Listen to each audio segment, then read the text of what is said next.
This episode is brought to you by Skinny Pop Popcorn. Perfectly popped, endlessly delicious. Oh, so light and crunchy. Skinny Pop Original Popcorn is the snack you've been searching for. Made with just 3 simple ingredients: popcorn kernels, sunflower oil, and salt. Snacking never felt or tasted so good. Perfectly popped, endlessly delicious. Give yourself permission to snack and pick up Skinny Pop Original Popcorn today. Welcome back to Fine Tuning with Drew Taylor, your one-stop shop when it comes to animation news and commentary. I'm entertainment writer Jim Hill, and Mr. Taylor, whose writings in the industry you can regularly read over on The Wrap, and whose musings on the Mission Impossible movies you can listen to on Light the Fuse, the official Mission Impossible podcast. He and I are recording this week's episode on Sunday, December 8th. And Christmas came early for you, Drew. You just showed off something that I know I would want under the tree. Yes, well, I have a copy for you, Jim, so do not worry about that. But I have in my hands, incredibly, The Art of Amphibia, with a foreword by Brenda Song and text by none other than yours truly, Jim. So, yes, there it is. It looks great. Cool. Holographic gemstones on the cover, just everything an Amphibia fan could want. So be sure to pre-order that. It'll be out in March, and yeah. But Jim, you might get yours early, so just be on the lookout. I will. And again, that's from the Disney manga imprint. And speaking of Disney, Mr. Taylor and I got the preliminary North American box office projections for this past weekend, and the best ticket sales ever for the weekend after Thanksgiving, right? Yeah, between that, Wicked and Gladiator 2, really. And also the Interstellar re-release. Did you see that? Yeah. I was kind of pleased. Now, that's mostly IMAX, isn't it? Yeah, it's mostly IMAX, and then there are some locations, I believe in New York and LA, where they're actually showing it in 70 millimeter, which, to take away IMAX screens from Gladiator, Wicked, and Moana 2 is pretty amazing. And then for it to show that much of a return is great. But big roll of the dice, but paid off. Yeah, I was just in Santa Barbara, and it was a 4-screener, and it said 2 screens of Moana and Wicked each. So they knew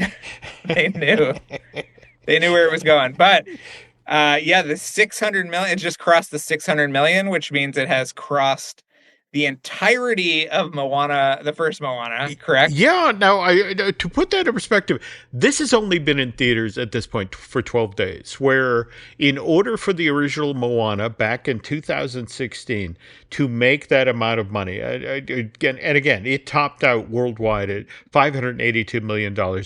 It had to stay in theaters for 156 days. So that's crazy. So we're looking at $1 billion for this thing, you think? Oh, easy. It'll be interesting to see when the dust settles and the, storm clouds part, if we want to use our Moana 2 reference, whether or not that will be higher than Inside Out 2, which is currently the #1 movie of the year. So, okay. Interesting point. We will see, Jim. Okay. By the way, the last time this happened, when we had a really, really, really strong weekend after Thanksgiving, that was actually on the back of 2 animated films. That was Illumination's The Grinch, and then Disney's Ralph Breaks the Internet, which still, I like chunks of that movie, just not the whole movie. Anyway, back to Moana 2. You actually, this weekend, got to sit down with Emily Bear and Abigail Barlow, the 2 very talented women who wrote the songs for this Disney animated feature. And by the way, they're the first all-female team ever to do this, right? To write the score for a Disney animated feature. And one of the youngest, for sure. There we go.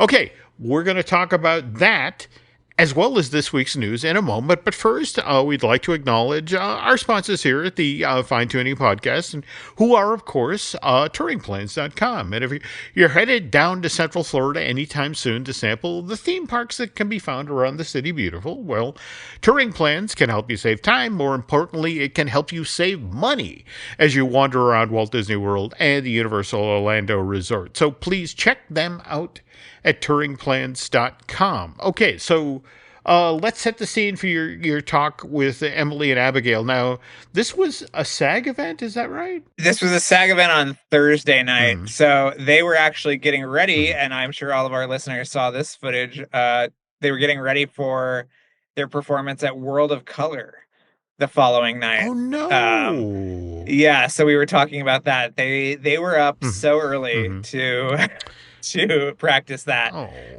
But then they were saying, that they were going to go into the parks, first thing. They're big Disney theme park people. But yeah, it was just really great to hear about the process, where this all came from, the differences between writing for the TV show and writing for the movie. For instance, Maui had a very different song, I guess, initially than Can I Get a Chi-Hu? So yeah, it was a very interesting chat, very illuminating. And the two songs that are being in contention, Jim, are Beyond and then Can I Get a Chi-Hu? So it feels like they are. Remember the year when they didn't submit? We don't talk about Bruno. It seems like they have learned their lesson, let's say. Now, there's a certain amount of risk there when you put two songs in, because you can split the vote. But yeah, I remember, what was it? The Encanto year, they bet on the soulful ballad, right? And yes, which tells you a lot. I can't name that song now. Because I think it is in Spanish, but you remember the song and you remember the scene, I bet, at the very least. That much I do. Yeah. That much I do. Yes. Okay. Well, as Drew just mentioned, Moana 2 wants to be in contention this time around for the awards. So it does have some surprising competition, though. And it's another water-based adventure, Flow. And out ahead of tonight's show, by the way, I should mention that a publicist working for Sideshow and Janus Films reached out last week and wanted to correct me. This France, Belgium, and Latvia movie was not made for $400 million. It was made for $3.7 million.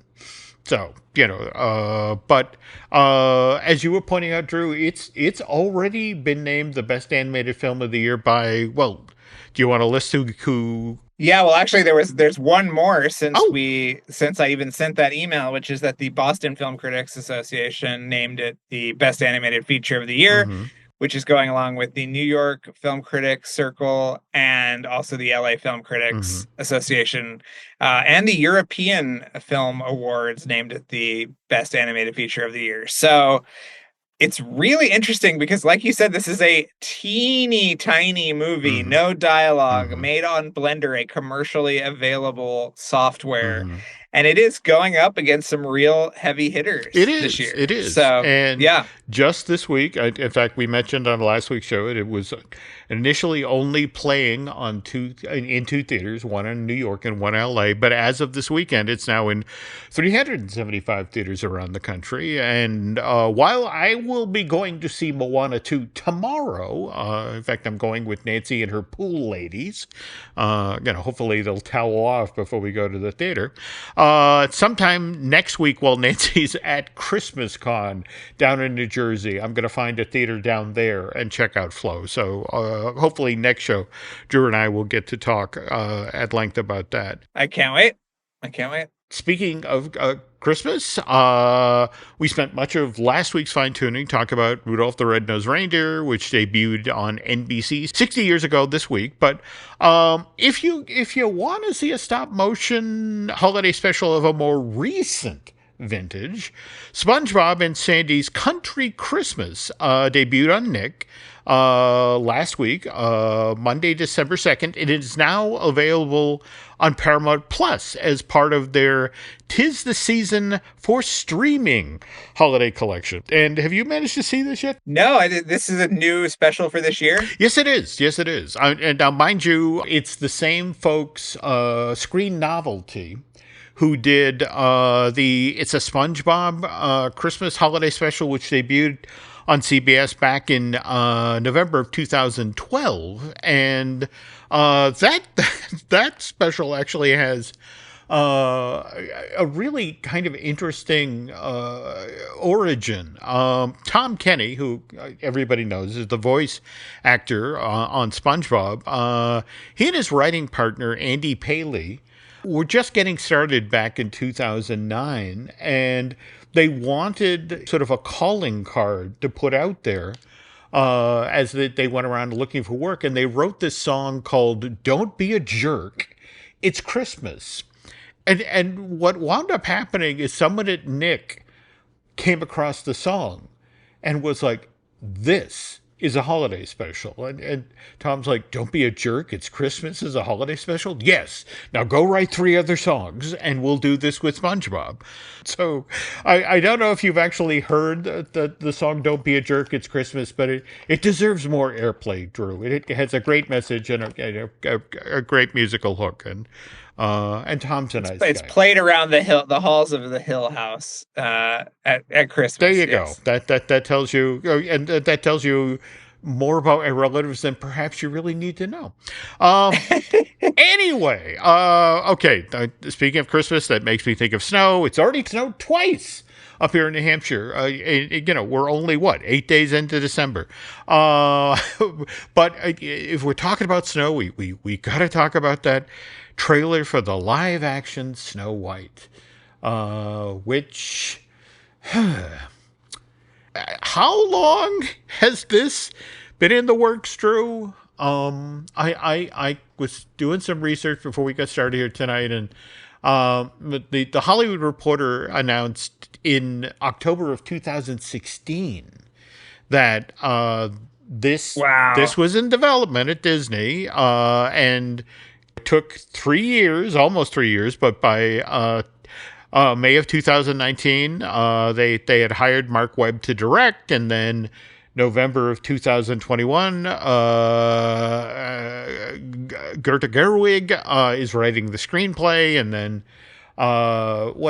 later that same year, we learned that Rachel Zegler is playing the title character. And then November of 2021, we learned that Gal Gadot is going to be the evil queen. And so 5 years and 5 months just assembling the creative team, assembling the cast, getting a script, and it's all slated to begin shooting in Vancouver and LA in March of 2020, and then a pandemic happens. And so this then gets put on hold till March of 2022, only now, because of the way the finances work, it's more advantageous to shoot over in the UK. And so Disney sets up shop at Pinewood Studios, but they're barely underway when they have that fire, which takes out a couple of sets.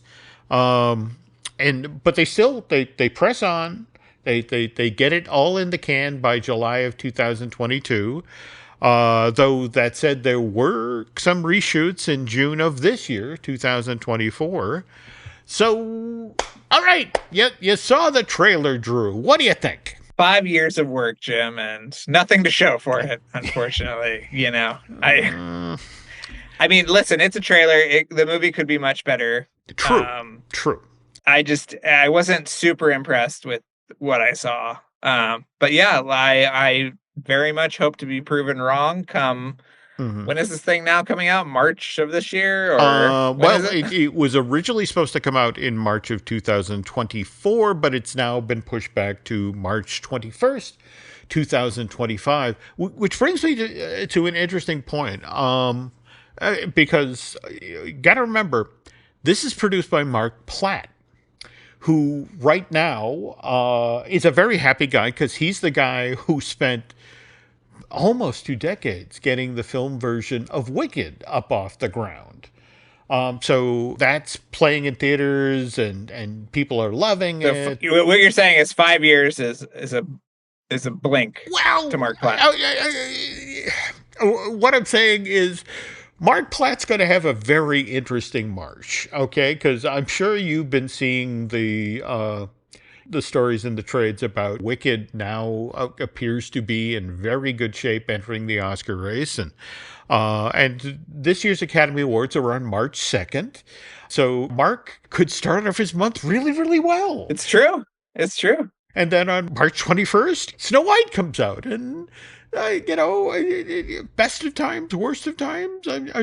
That said, though, I have to admit, I'm kind of intrigued by this whole Snow White as we're taking back our kingdom, or she's a stronger character this time. And did you see that interview that Ziegler did where they actually explain why Snow White is stronger now? No. Okay, so this is straight from interviews Ziegler did. So that this take on the character ties back to another version of Snow White, as written by the Brothers Grimm, where you learn that Snow White, as a baby, survived a snowstorm. And this is why the king and the queen decided to name her Snow White, to remind her of her resilience. But supposedly one of the core points of this film will be for any young woman or young person to remember how strong you actually are. Okay. On the other hand, I think a lot of people are going to get in line for Seven Dwarfs Mine Train on the back of that scene in this movie. In fact, I will be intrigued to... That felt very Gringotts-esque, that sequence in the trailer. Yeah. Well, okay. I don't want to condemn something just on a trailer, but I really did not need to see the Seven Dwarves in their underwear. I'm just saying, okay? I'm just mad they didn't hire us, Jim, to be a couple of the dwarves. Well, I think that was true. But I understand that Dopey just was not available. They didn't call me. So, all right. Anyway, speaking of family-friendly films that got their release date changed, Paddington in Peru was previously slated to open stateside on January 17th, 2025. However, the North American debut of the Sony Pictures release has now been pushed back to February 14th, 2025. But the way this has been explained to me, Drew, as opposed to the keep pushing Snow White back so he can fix this. Paddington, and this is basically Paddington 3. It opened in the UK back on November 8th. It got rapturous reviews. And so this is Sony literally looking, it's like, wow, okay, let's position this on a stronger weekend when more people will be available to go to the theater. So that's why they shifted it back from the January 17th to the 14th. So absolutely. I've seen it. It's really cute. Okay. It's very fun. Does it compare to the other two? Well, because, it's amazing. The number of filmmakers who, it used to be the secret handshake was, what's your favorite movie? And people would say The Iron Giant, and it's like, okay, I want to work with you. If you're a fan of The Iron Giant, I want to work with you.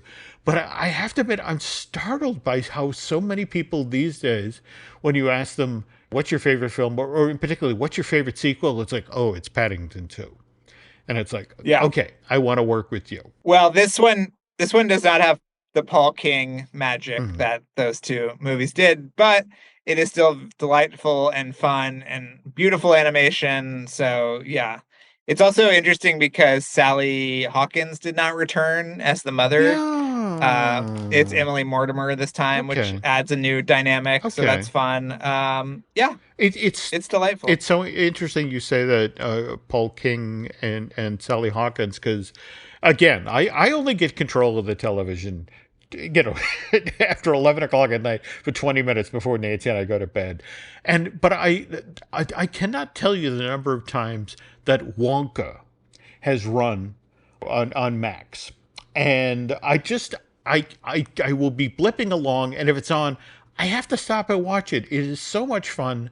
And Sally Hawkins is only in it for a teeny tiny little bit.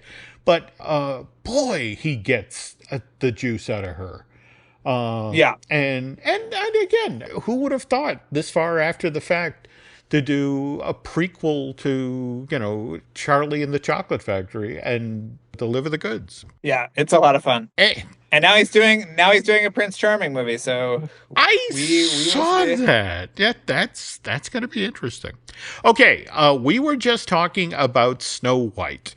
In a moment, Drew and I will talk about how that film's release on video in 1994 helped lead to, believe it or not, Fantasia 2000. But first, this.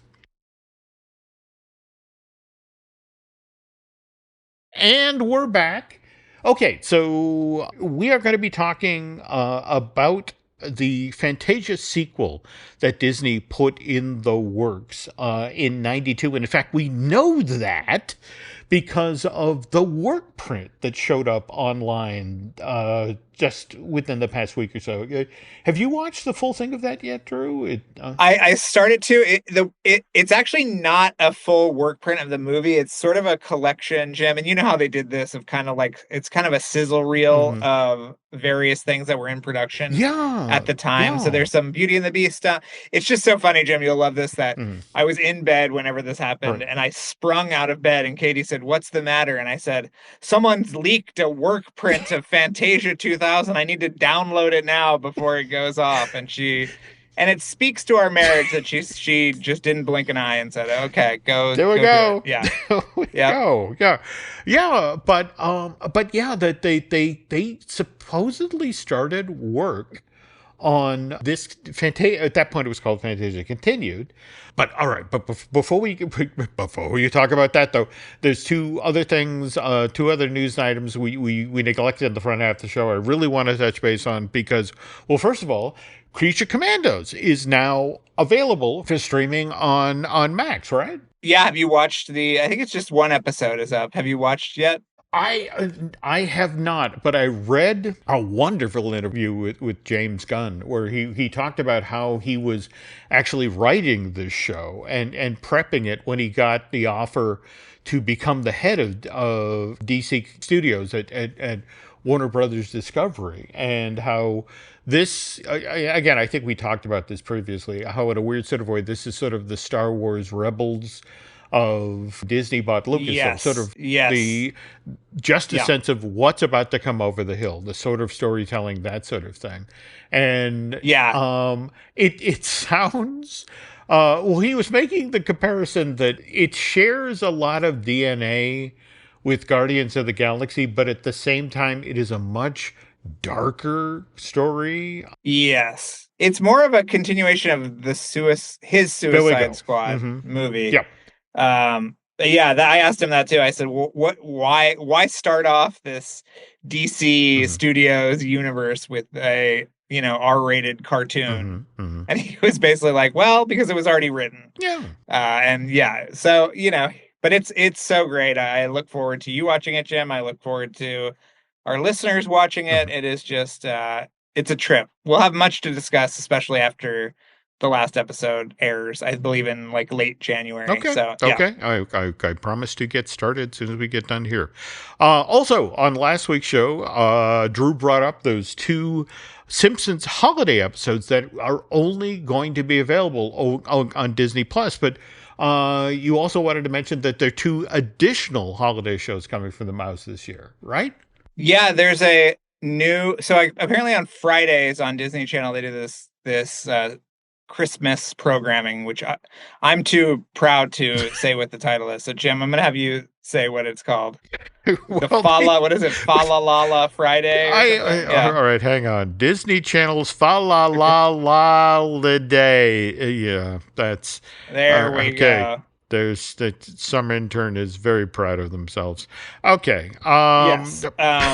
So yeah, there's a new Big City Greens Christmas special, and there's a new Disney Zombies the Reanimated Series special, and so those are going to be airing on those Fridays on Disney Channel, but it'll be also available on the on Disney Plus starting I think on Tuesday, right, Jim? Yep. Or Wednesday. Yep. Yeah. So. Yep. Okay, and again, what's interesting, when I'm in the car, sometimes I will put on the Disney Music channel on Sirius XM, and they run a surprising amount of music from the Zombies films, along with Descendants, which I guess explains the tour that's going out next year, which they're hoping replicates the. Well, remember when Disney sent the High School Musical kids and then the Camp Rock kids out into arenas around the country and made more money than God? Yes, I do. All right, so now let's continue, and again let's take a look at Fantasia Continued. But of course, in order to talk about Fantasia Continued, we got to talk about the original Fantasia, which went out into theaters November of 1940, and Drew and I have talked at length about this film previously, and there was a big roll of the dice there with Fantasound, which was a wonderful innovation, but prevented this film from making money. In fact, just tonight, I came across a story where RKO basically went back to Walt in the middle of the war and said, look, we need additional film to put out, and we'd like to revisit the idea of putting Fantasia in theater, but it's too long and it's too boring. And would it be okay with you if we cut it down so it would be the bottom of a double bill? And Walt basically told the folks at RKO, it's like, look, you cut it. I can't. I can't cut it down to, and I guess they sent it back into theaters as 42 minutes long. But from there, it went back out in its full size in 46.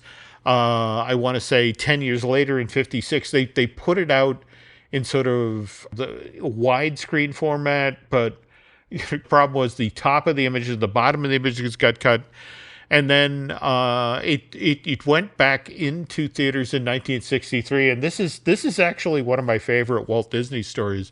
Do you know that I'm blanking the name of the Canadian journalist, but there's a wonderful black and white footage of Walt in his office, and he's it's a very lengthy off the cuff interview. But what happens is that Walt's sitting there at his desk doing this interview, and as he's talking with the guy, he's looking at his memos, and he stops in the middle of the interview. It's like, son of a bitch.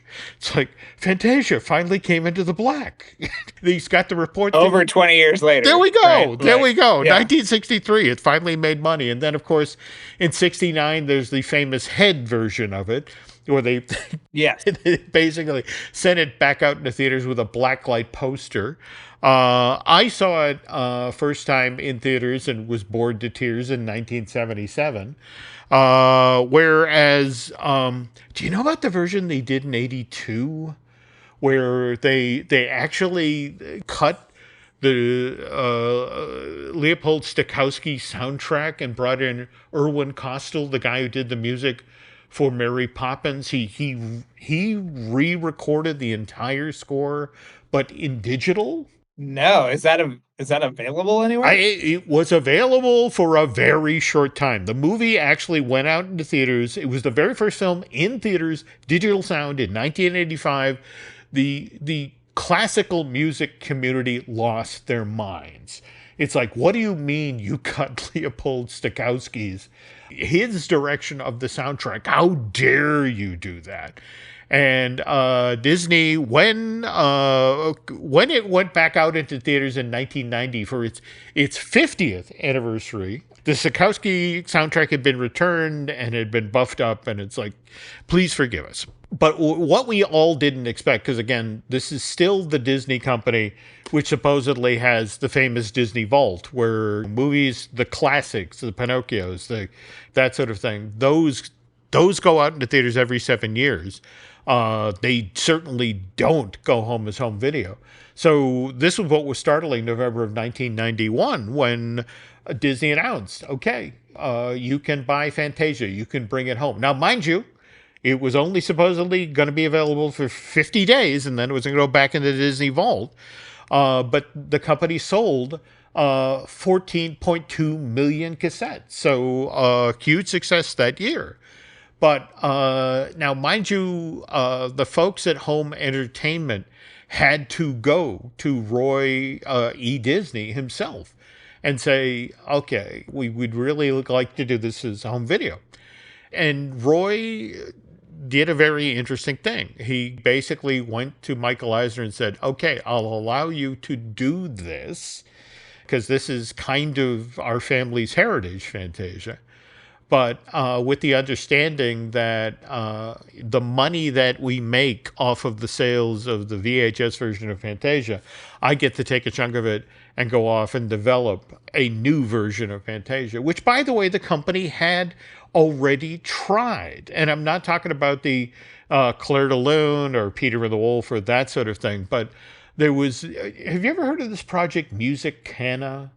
That Disney was... Yeah. Yeah. From what I understand, it was supposed to be a sequel that... Well, first of all, I had always heard that Walt thought that Fantasia was going to kind of be a modular thing where you could pull segments out, put new segments in. But yeah, Musica, I heard, that was sort of it was supposed to be international music, right? Well, wasn't that the... What's kind of interesting, it was supposed to be all American music, which again is a kind of strange because if you look at, for example, things like Make Mine Music or that sort of thing, the package features that were just sort of like, well, wasn't that all American music? But anyway, it was things like they were going to animate Louis Armstrong recordings, but then it makes a weird left because I know that they were in conversations with trying to get some pieces of the Beatles to do for the show. But again, Musicanas in that weird window of time where this is,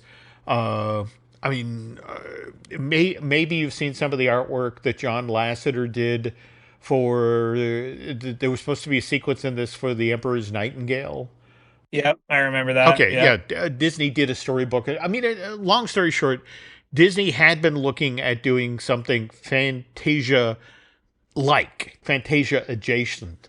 But with the company deciding that we really want to put Fantasia on VHS, Roy cut an interesting deal. I want some of that money for developing a second Fantasia, Fantasia Continued.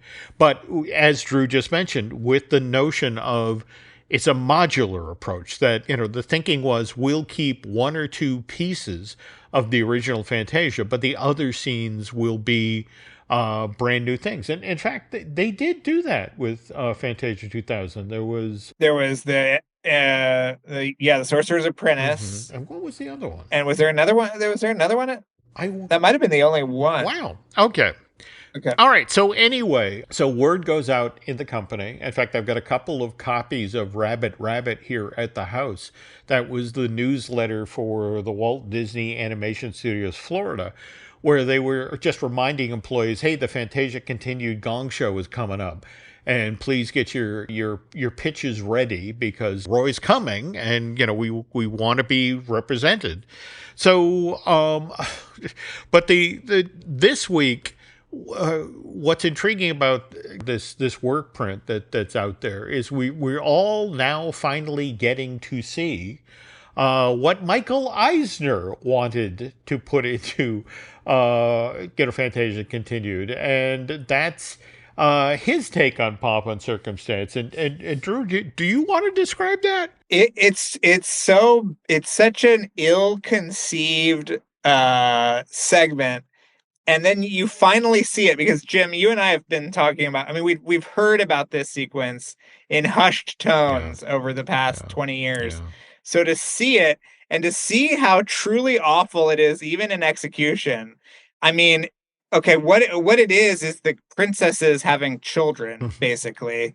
And it's just insane because, most of these children, these princesses were actual children, Yes. like 15, 16 or 14 years old. Yep. Mm-hmm.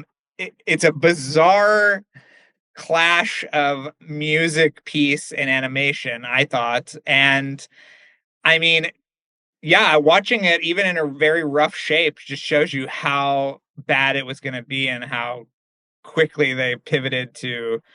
Is this the Donald and the Ark?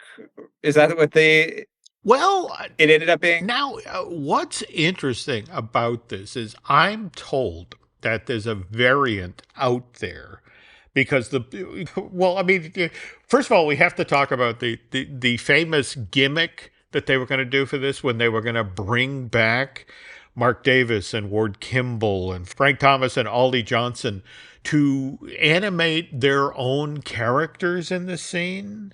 I mean, the idea that Mark was going to animate Tinkerbell, so they actually brought them in and showed them. Oh my God. The story reel, and this is the thing. This was a room full of 70 and 80-year-old men who had lost their filters, and it's like, this is the worst idea, and I will have no part of this. So when that happened, there was an attempt to salvage, because again, this was Michael Eisner's idea, and nobody wants to go to the boss and everyone thinks this is a terrible idea. So there was a variation. Well, even the fact that it was included in that reel with all these other hyping up Beauty and the Beast and all these other things showed you that somebody thought it was going to be a hit. Yeah. I guess. I don't know. Yeah. Well, there's supposedly a variation of this sequence where they move past the princesses very, very quickly. In fact, by the way, speaking of which, what's fascinating for me, Drew, when you look at this story reel that's available now, is you can tell it was done in 92 because Aladdin and Jasmine are in it for a tenth of a second. They don't know yet whether or not that's going to be a hit film. So I want to say they're the very last princes and princesses in the procession, and they get the least amount of screen time. Everybody else, at least in this version, gets a moment of, oh, Cinderella, oh, Aurora, that sort of thing. So evidently when they... Very slowly, the princesses are walking with their children. There we go. So in an attempt to save the idea, there was a different storyline proposed, which was that, again, and if you watch this, half of what's interesting about this is the various Disney cameos, which characters you see when. And in this version, the Red Queen from Alice in Wonderland had been invited to this affair, but as she's arriving, her crown gets knocked off her head and crushed. And so now the storyline for Pomp and Circumstance is the Red Queen sees Donald with this pillow with the 6 little crowns on it for the princess babies that will be arriving by stork shortly. And so now, basically the entire thing is the Red Queen stalking Donald, trying to filch one of the little crowns off of the pillow there.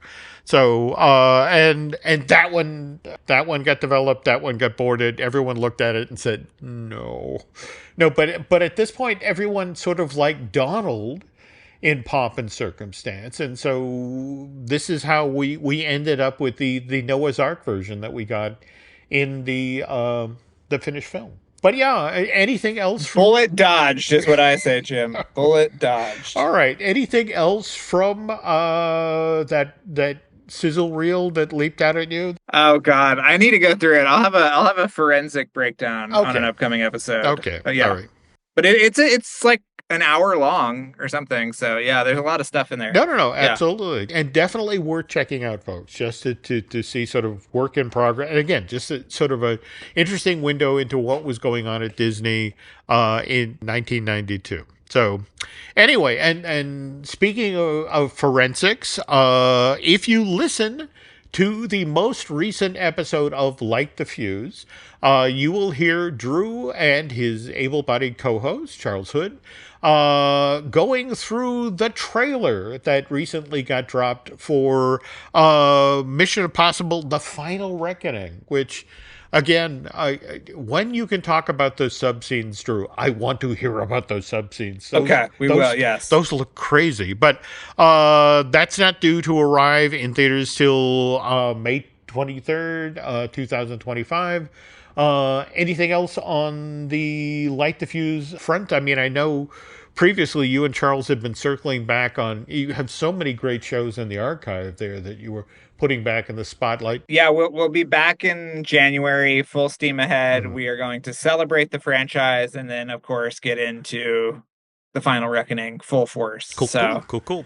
Something to look forward to. All right. Yeah. And we, at the top of today's show, we talked about you sitting down with the songwriters for Moana 2 and doing at that SAG event. Anything? Yeah. Any signings or any panels? Anything? Nothing right now. I'm sure things will pop up, and it'll be too soon to pimp them out here. But okay. Yeah.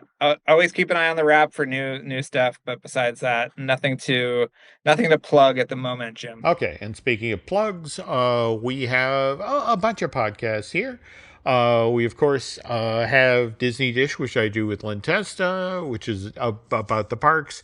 We also have the Epic Universal podcast, which I do with Eric Hersey. And Eric is literally driving back up from Orlando right now, having spent a week down there with the family and spending a lot of time in the Universal Park. So we'll have a fun chat there. Likewise, I do the I Want That Too show with Eric's lovely bride, Lauren Hersey, and she's been visiting virtually every store, every theme park in Florida, so we'll have a lot there. And in fact, again, I'm embarrassed to say this, that Brian Gunn and I will be recording a new Looking at Lucasfilm, I think Tuesday. And to prep for that, I ordered a copy of the Star Wars Bestiary, a new book that came out. And again, it amazes me. Amazon delivered it on this morning, a Sunday morning at like 5:30. And it's just sort of like, I mean, I'm grateful to get the book, but no human being should be out delivering books at 5:30 on a Sunday morning. But again, we'll have a new Looking at Lucasfilm up later this week. And I guess I should mention that our Disney Unpacked, that's the Patreon project that Len and myself and veteran Imagineer Jim Schul do.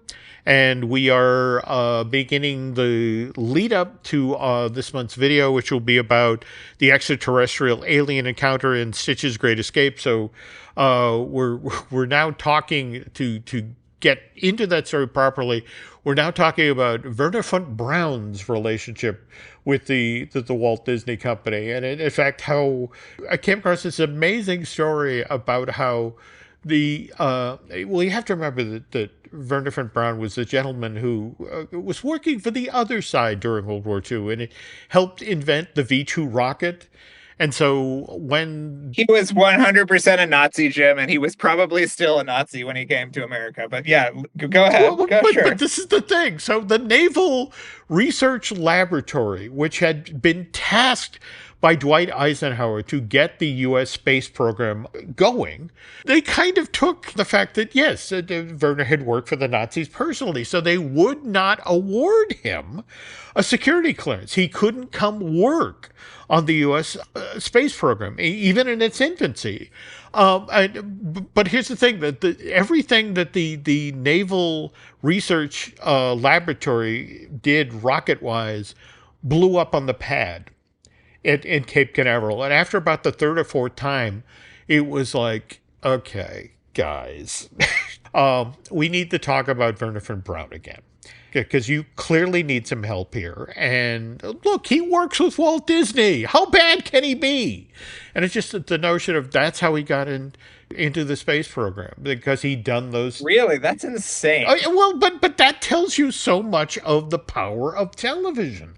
that he made those, what is it, Man in Space, Man on the Moon, and Mars and Beyond things with Ward Kimball. And those were, there's the famous story about how Eisenhower, the day after the very first one of them aired in March of 55, he had his chief of staff call Disney Studios and said, can you send a print? Because I want to show it here at the White House and over at the Pentagon. And then that was March. And by July, we had announced that we were launching artificial satellites. And that was all on the back of Dwight. It's just, think about it. If Dwight had watched Ed Sullivan that night instead of the Disney show, where would we be today? Operation Paperclip. Look it up, people. Yes. Another interesting story, which, by the way, doesn't that actually dovetail into Indiana Jones and the Dial of Destiny too? Oh, does it? Oh, Jim, I tried to. I had a Men in Black style memory wipe after Dial of Destiny. So, but Annie Jacobson, who wrote the great nuclear war book this year, wrote a great book about Operation Paperclip. So, everything you wanted to know, and maybe stuff you didn't want to know. All right, got to chase that down. So, all right. So anyway, okay. So as we close up shop here, folks, I want to thank Eric Hersey and David Gray for producing this podcast. Also, if you could do Drew and I a favor, if you get over to Apple Podcasts and rate and review, well, not just this show, but Light the Fuse, which, as Drew just mentioned, is coming back gangbusters in January. All right, Drew, what about social media? Where are we? Drew Tailored, like a tailored shirt. Still on X, Twitter, whatever, and Instagram, and I will update you accordingly, Jim, if I decide to move away from said platform. Because I've been having people, same things, that have reached out and said, well, when do you go over to Blue Sky? So as of right now, again, I'm also on Twitter, also on Instagram, X. That's his Jim Hill Media, and then on Facebook is Jim Hill Media News. So, okay, so I guess that's going to do it for this week, folks. So on behalf of Mr. Taylor, thanks for listening to Fine Tuning, and we will be back soon.